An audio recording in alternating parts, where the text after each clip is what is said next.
log on to foxnews.com.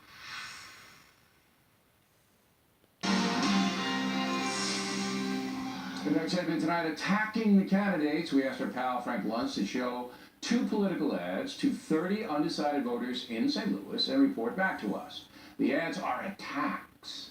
Let's begin with the anti-Trump ad.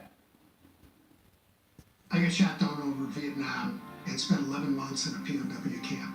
What Donald Trump said about our members of the military being captured is a disgrace. He's a war hero because he was captured. I like people that weren't captured. When you fly over enemy territory, the odds might be against you being able to come home. Donald Trump doesn't understand the weight of sending Americans into harm's way. He's unfit to be president.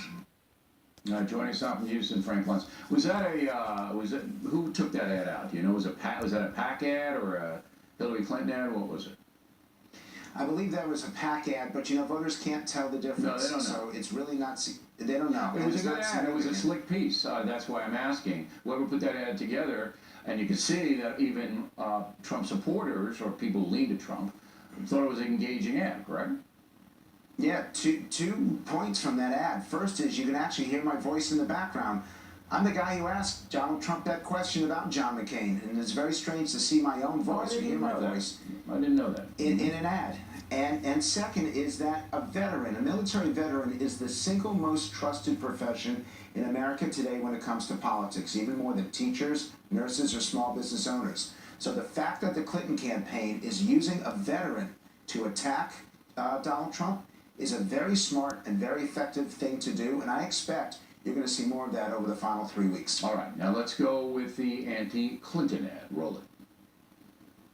Why aren't I 50 points ahead, you might ask? Maybe it's because the director of the FBI said you lied about your email. Otherwise classified material email.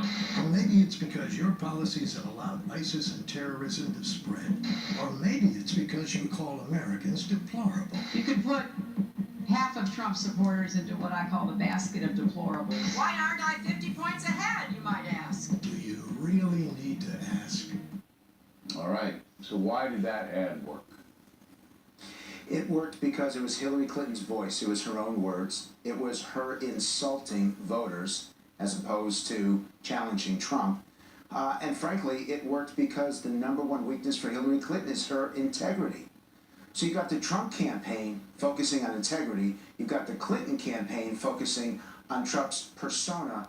Both campaigns are hitting it dead on, which is why, Bill, there's a higher percentage of negativity towards both candidates than in any modern election. Okay, now tomorrow night, as you know, the last chance for both candidates to reach tens of millions of people directly. Let's take Trump first. 45 seconds. What does he have to do? The first thing he has to call for a forensic audit of the budget is where Trump is at his strength. The American people believe a businessman can hold and want to hold Washington accountable. That's what does it. Second is that he needs to give people a feeling for who would be a Secretary of State, Secretary of Defense, and Secretary of the Treasury.